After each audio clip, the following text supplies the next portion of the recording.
যারা জীবনে ঠকেছেন তারা তো জানেন নিজের মানসিকতার মতো একটা মানুষ জীবনে পেলে জীবনটা জান্নাতের মতো হয়ে যায়। আসসালামু আলাইকুম সবাইকে। মানুষকে অন্ধবিশ্বাস করে আমার মতো যারা বাঁশ খান তারা বাঁশ না খেয়ে আরো অনেক কিছু খাওয়ার জন্য চলে আসতে পারেন বাঙালিয়ানা ভোজ। এটা হচ্ছে পান্থপথ, পশ্চিম পান্থপথ মসজিদের অপোজিটে। ফুল লোকেশনটা হচ্ছে দ্বিতীয় তলা 20/5 পশ্চিম পান্থপথ। পশ্চিম পান্থপথ জামে মসজিদের সামনে দাঁড়িয়ে অপোজিট সাইডে ঘুরলেই আপনারা এই বাঙালিয়ানা ভোজ রেস্টুরেন্টটি দেখবেন। যারা মূলত বাঙালি খাবার পছন্দ করেন তারা এই রেস্টুরেন্টে ভিজিট করতে পারেন। এই রেস্টুরেন্টে অনেক রকমের ভ্যারাইটিস বাঙালি খাবার মানে ভর্তা থেকে শুরু করে মাছ, মাংস, ভাত সবই পাওয়া যায়। সাথে দই, মিষ্টি, ফিরনি এগুলোও পাওয়া যায়। ওনাদের দোতলায় ওঠার সিঁড়িগুলো একটু খাড়া খাড়া, তাই আপনাদের উঠতে একটু কষ্ট হতে পারে।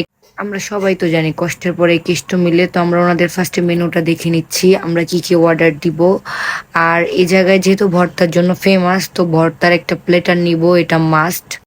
দেন আমরা অর্ডার দিয়েছি ওনাদের গ্র্যান্ড প্লেটার, আর হচ্ছে যে একটা খুদের ভাতের 11 টাইপসের ভর্তা দিবে ওই রকম একটা প্লেটার। দেন আমি আপনাদেরকে রেস্টুরেন্টের এরিয়াটা দেখিয়ে দিচ্ছি। এত একটা বড় না, কিন্তু অনেক ক্রাউড, অনেক মানুষ আসে, মানে এটার জনপ্রিয়তা অনেক বেশি বোঝা যায়। দেন ওনাদের ওয়াশরুম বলেন বা বেসিন বলেন এগুলো কিন্তু অনেক নিট অ্যান্ড ক্লিন। আমি হ্যান্ড ওয়াশ করতে গিয়ে আপনাদেরকে দেখিয়ে দিচ্ছি। যাই হোক, ওনাদের বেসিন আর ওয়াশরুমের পরিবেশটা আমার অনেক ভালো লেগেছে, 10/10 দিলাম। এখন আমি দেখে নিচ্ছি যে খাবার পরে ডেজার্ট কি খাওয়া যায়, যেহেতু একটা ডেজার্ট আমাদের সাথে কমপ্লিমেন্টারি থাকবে।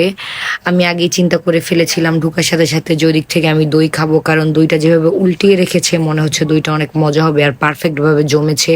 আসলে চাকা চাকা দই খেতেই একটা অন্যরকম মজা।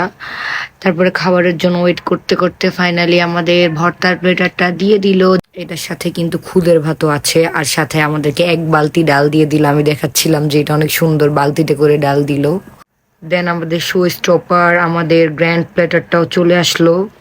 আসলে কি যে বলবো, এগুলো দেখতেই অনেক সুন্দর, খেতে তো মাশাল্লাহ অনেক মজাই হবে মনে হচ্ছে। তো আমরা বিসমিল্লাহ বলে শুরু করে দিব এখন। আর আমাদের প্লেটারে কি কি আছে আপনারা তো দেখতেই পেরেছেন, আর বাকিটা এসে খেয়ে দেখে নিবেন, আমি আর বলতে পারবো না, কারণ খাবার দেখে আমার আর একদম তর্স হইল না। আমি এক যে খাওয়া শুরু করে দিলাম।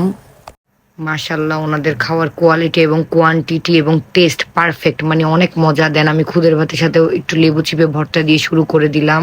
আমি আমার হাজবেন্ডকে বলতেছিলাম যে পরে ভিডিও করবো, আগে খেয়ে নেই, খাওয়া দাওয়ার পরে ভিডিও। আমি খুদের ভাতের সাথে এখন বেগুন ভাজি ট্রাই করলাম, আসলে অনেক মজা ছিল। আর হ্যাঁ, একটা কথা তো বলতে ভুলে গিয়েছিলাম, আপনারা কিন্তু এই জায়গায় যে কোনো প্যাকেজের সাথে আনলিমিটেড ভর্তা পাবেন, মানে আপনার যত খুশি মন চায় তত ভর্তা নিতে পারবেন। দেন আমি আবার একটু খুদের ভাত নিয়ে নিলাম, আর ডাল দিয়ে আর কালিজিরার ভর্তা দিয়ে আসলে অনেক মজা লাগে ভাত। আপনারা ট্রাই করে দেখবেন অবশ্যই, যদি মজা না লাগে তাহলে কমেন্ট বক্সে এসে বলে যাবেন। আর আমি দেখাচ্ছিলাম যে কি যে মজা। জাস্ট একটা কথাই বলবো, যারা ভর্তা টাইপের খাবার বা বাঙালি খাবার অনেক পছন্দ করেন, প্লিজ আপনারা একবার হলে ওই জায়গায় আসবেন। আর খাবার কেমন লেগেছে অবশ্যই আমার কমেন্ট বক্সে জানাবেন। দেন আমি ডেজার্ট শুরু করে দিলাম, কারণ দইটা তো দেখেই আমার ফার্স্ট থেকে খেতে ইচ্ছা করছিল, কাজ আমি দই অনেক পছন্দ করি। এই ফিরনিটা আমাদের গ্র্যান্ড প্লেটারের সাথে ছিল, তো একসাথেই খাবো এখন।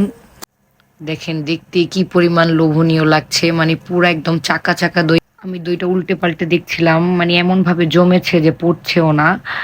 আর দই যত জমবে ততই কিন্তু খেতে মজা। দেন আমি বিসমিল্লাহ করে শুরু করে দিলাম। এই যে কি পরিমাণ সুন্দর লাগছে দেখতে, মানে যেটা দেখতে সুন্দর সেটা তো অবশ্যই খেতে মজা হবে, এটাই নিয়ম। আর আমি ফিনিটা ট্রাই করছিলাম, ফিনিটা অনেক মজা, মানে গরুর দুধকে অনেক জাল করে ঘন করে দেন ফিনিটা রান্না করা হয়েছে। দই আর ফিরনি খাওয়ার পরে আমার রসগোল্লা খাওয়ার অনেক ক্রেভিং হয়েছিল, কিন্তু রসগোল্লা ছিল না, আমার ব্যাড লাক। তো আর কি করার, এগুলা খেয়ে খুশি থাকতে হবে। ওনারা ওনাদের রিসেপশনের পাশেই অনেক রকমের ভর্তাগুলো সাজিয়ে রাখে, যাতে আপনারা দেখে ওই দিক থেকে অর্ডার করতে পারেন। আর এটা হচ্ছে ওনাদের কিচেন, ওপেন কিচেন, যেটা বর্তমানে একদমই রেয়ার, দেখাই যায় না। কিচেনটা দেখে আমার অনেক ভালোই লাগলো। আজকের ভিডিও এতটুকু পর্যন্তই, সবাই ভালো থাকবেন, আল্লাহ হাফেজ।